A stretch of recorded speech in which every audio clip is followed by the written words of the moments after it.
आप में से बहुत से स्टूडेंट की लॉ की डिग्री कंप्लीट हो गई होगी या बहुत से स्टूडेंट की लॉ की डिग्री कंप्लीट होने वाली होगी।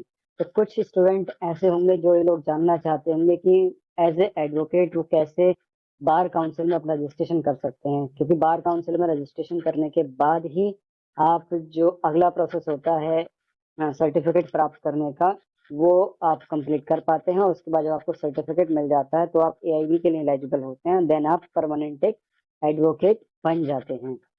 तो यहाँ पर हम बातचीत करने वाले हैं आप लोगों के सेकंड स्टेप की। फर्स्ट स्टेप तो आप लोगों ने कंप्लीट कर लिया हुआ है, करने वाले होंगे। फर्स्ट स्टेप ये था कि एलएलबी की डिग्री आप लोगों को कंप्लीट करनी थी। अब यहाँ सेकंड स्टेप ये है कि आप लोगों को अपने राज्य की बार काउंसिल में रजिस्ट्रेशन करना होता है। चाहे आप किसी भी राज्य के हों, आपको अपने आपको अपने राज्य की बार काउंसिल में रजिस्ट्रेशन करना होता है। तो यहाँ पर हम बार काउंसिल ऑफ उत्तर प्रदेश की बातचीत करने वाले हैं।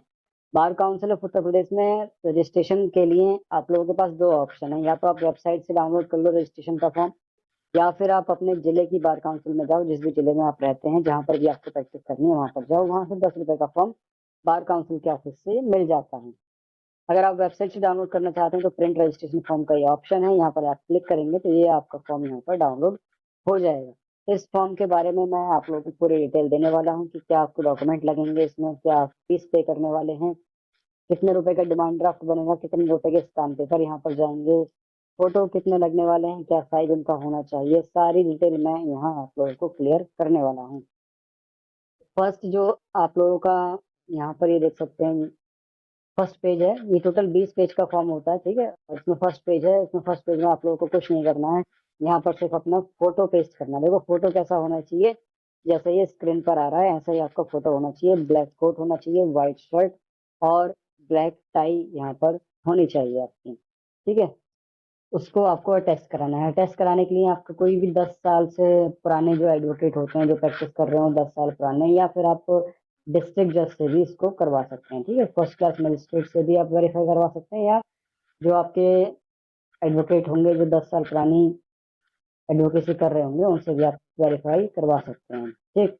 उसके बाद यहाँ पर जो सेकंड पेज आता है, सेकंड पेज पे आपको मिलता है एक चरित्र प्रमाण पत्र, जिसको कैरेक्टर सर्टिफिकेट यहाँ पर बोलते हैं।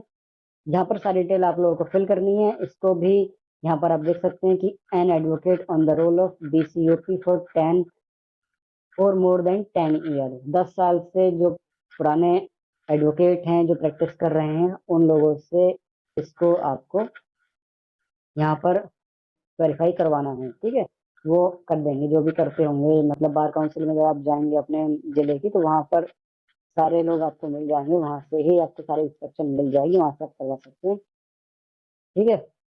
और उसके बाद कार्यालय के प्रतिवेदन में आप लोगों को अपनी जो भी नाम है आप लोगों को वो यहाँ फिल करना है। फिर यहाँ फादर नेम, फिर यहाँ पर आपने विश्वविद्यालय के विधि स्नातक, किस विश्वविद्यालय के आप विधि स्नातक हैं वो यहाँ पर आपको लिखना है।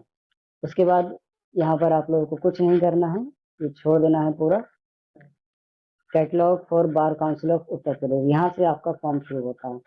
फर्स्ट वाला जो कॉलम है इसको आपको छोड़ देना है, क्योंकि यहाँ पर लिखा हुआ है to be filled by office. यहाँ पर आपको अपना फोटो लगाना है, वैसे ही फोटो लगाना है जैसे फर्स्ट पेज पे आपको लगाया है। और यहाँ पर अपना नाम लिखना है। नाम में आपको स्पेस लिखना है, जैसे कि मान लीजिए आपका नाम कमल कांत है तो कमल, और कांत के बीच में अगर स्पेस है तो स्पेस लेना है, और कांत के बीच में स्पेस नहीं है तो स्पेस नहीं लेना है यहाँ पर, ठीक है। ऐसे ही आपको फादर नेम लिखना है। फिर यहाँ पर आपको डेट ऑफ बर्थ भरनी है, यहाँ पर आपको जेंडर भरना है या मैरिटल स्टेटस आपको डालना है।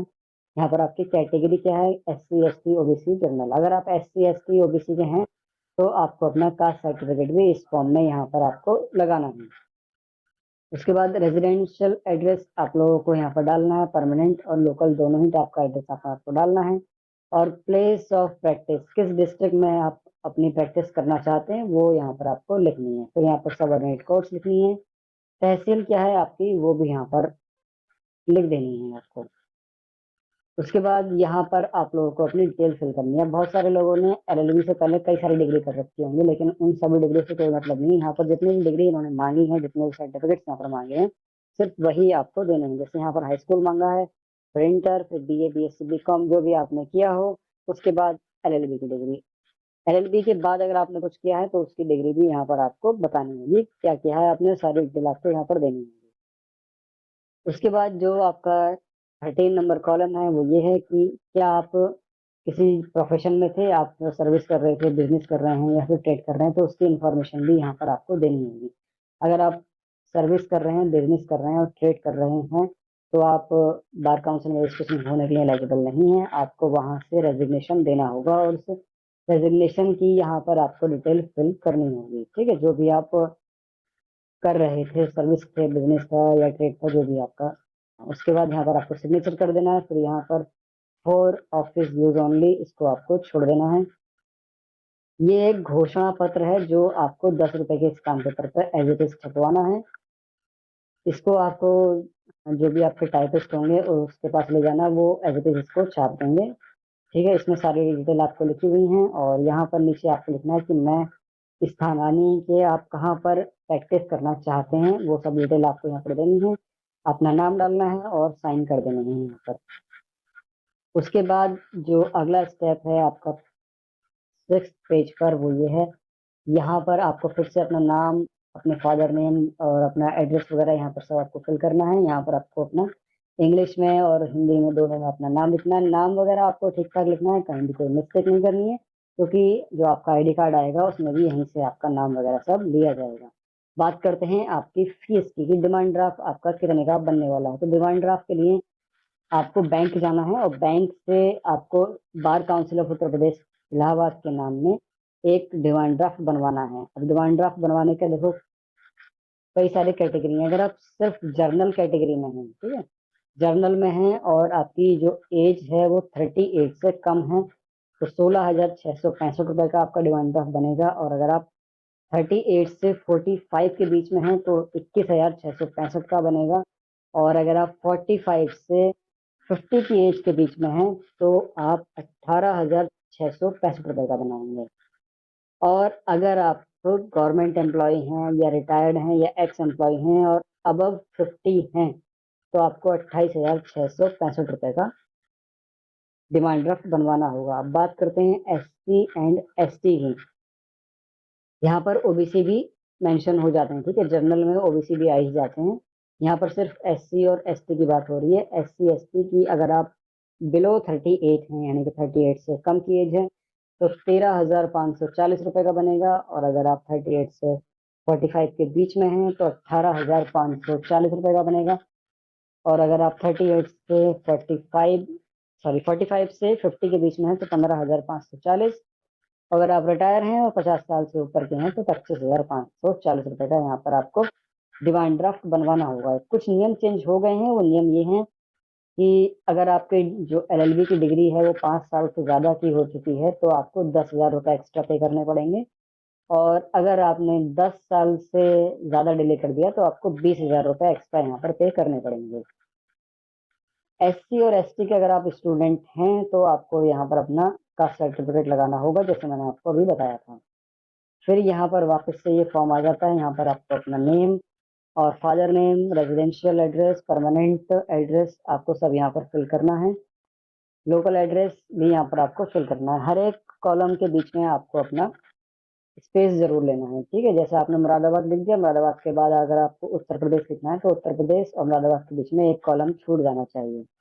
उसके बाद यहाँ पर हेडक्वार्टर आपको कहाँ पर आपको प्रैक्टिस करनी है, सब ऑर्डिनेट को, तहसील, आपकी डेट ऑफ बर्थ, फिर मैरिटल स्टेटस, सॉरी आपका जेंडर मेल या फीमेल जो भी है, फिर मैरिटल स्टेटस अनमैरिड या मैरिड, SC ST OBC जो भी आपकी कैटेगरी है, और आपने किस दिन अपना फॉर्म फिल किया है वो यहाँ पर आपको डेट डाल देनी है।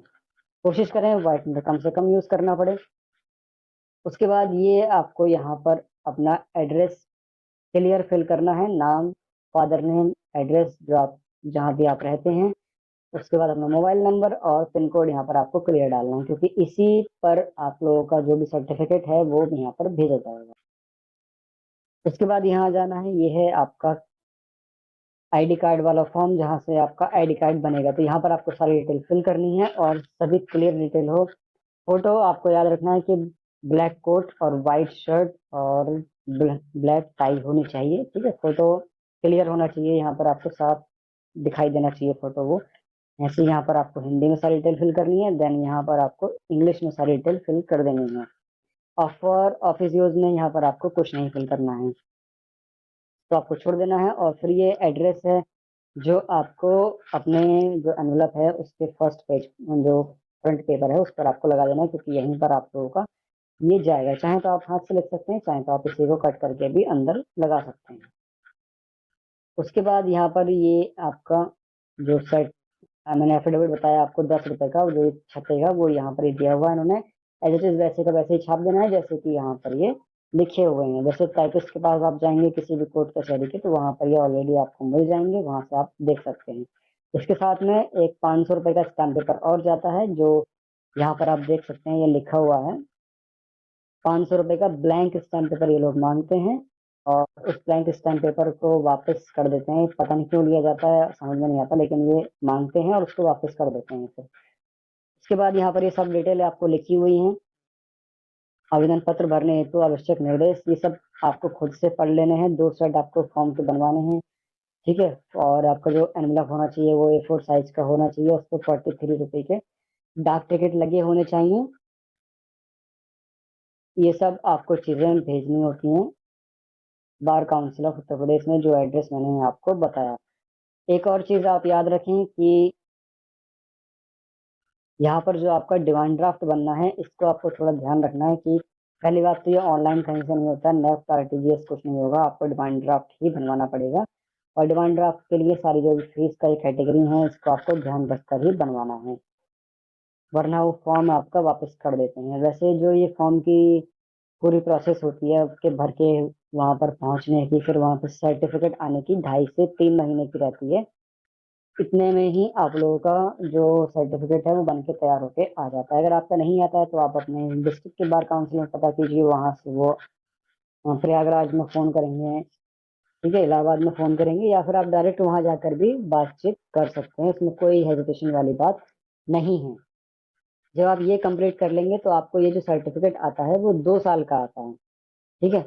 उसको 2 साल के अंदर अंदर आप लोगों को परमानेंट करना होता है। परमानेंट कैसे करेंगे? परमानेंट करने के लिए देखो यहाँ पर कुछ स्टेप दिए हुए हैं। जैसे कि आपको सबसे पहले तो आपने एलएलबी कंप्लीट करनी है, ठीक है। कंप्लीट करने के बाद आपको स्टेट बार काउंसिल में रजिस्ट्रेशन करना है। जब आपको स्टेट बार काउंसिल में आप रजिस्ट्रेशन करेंगे तो आपको 2 साल के लिए सर्टिफिकेट मिलेगा, ठीक है, लाइसेंस मिलने वाला है 2 साल के लिए। तो 2 साल का जो लाइसेंस होता है उसको परमानेंट करने के लिए आपको क्या करना होगा? AIB क्वालिफाई करना होता है, ठीक है। AIB का एग्जामिनेशन आता है, जो साल में 2 बार आता है या साल में 1 बार आता है, उसका कुछ फिक्स नहीं रहता है। अक्सर अब जो आ रहा है वो साल में एक ही बार आ रहा है। तो वो आपको 2 साल के अंदर अंदर क्लियर करना होता है। अगर आप 2 साल के अंदर अंदर वो क्लियर नहीं कर पाते हैं तो यहाँ पर आप देख सकते हैं ये क्लियर इंस्ट्रक्शन लिखे हुए हैं। और यहाँ पर आप पढ़ें, जो 2010 के बाद से नियम लागू हो गया था कि LLB फाइनल उत्तीर्ण है 2010 में। उसके बाद पंजीकरण कराने वाले अधिवक्ताओं को अस्थायी यानी 2 वर्ष के लिए मान्य अधिवक्ता पंजीकरण प्रमाण पत्र निर्गत किया जाएगा। ऑल इंडिया बार एग्जामिनेशन परीक्षा उत्तीर्ण करने के बाद स्थायी अधिवक्ता पंजीकरण प्रमाण पत्र निर्गत किया जाएगा। पंजीकरण के 2 वर्ष के अंदर आपको AIB all India bar council examination आपको क्लियर करना होता है। अगर आप नहीं करते हैं तो आपको परमानेंट एडवोकेट का जो सर्टिफिकेट है वो यहाँ पर आपको नहीं दिया जाएगा, ठीक है। तो ये थी छोटी सी इन्फॉर्मेशन जो आप लोगों के बार काउंसिल के रजिस्ट्रेशन की थी। बाकी अगली बार जब हम आप लोगों के साथ वीडियो शेयर करेंगे तो वो आपकी AIB की इन्फॉर्मेशन के साथ वीडियो शेयर करेंगे कि कैसे आप अपना AIB का फॉर्म फिल कर सकते हैं, उसमें क्या क्या डॉक्यूमेंट की जरूरत होगी, सारी इन्फॉर्मेशन के साथ। मिलते हैं फिर नेक्स्ट वीडियो में।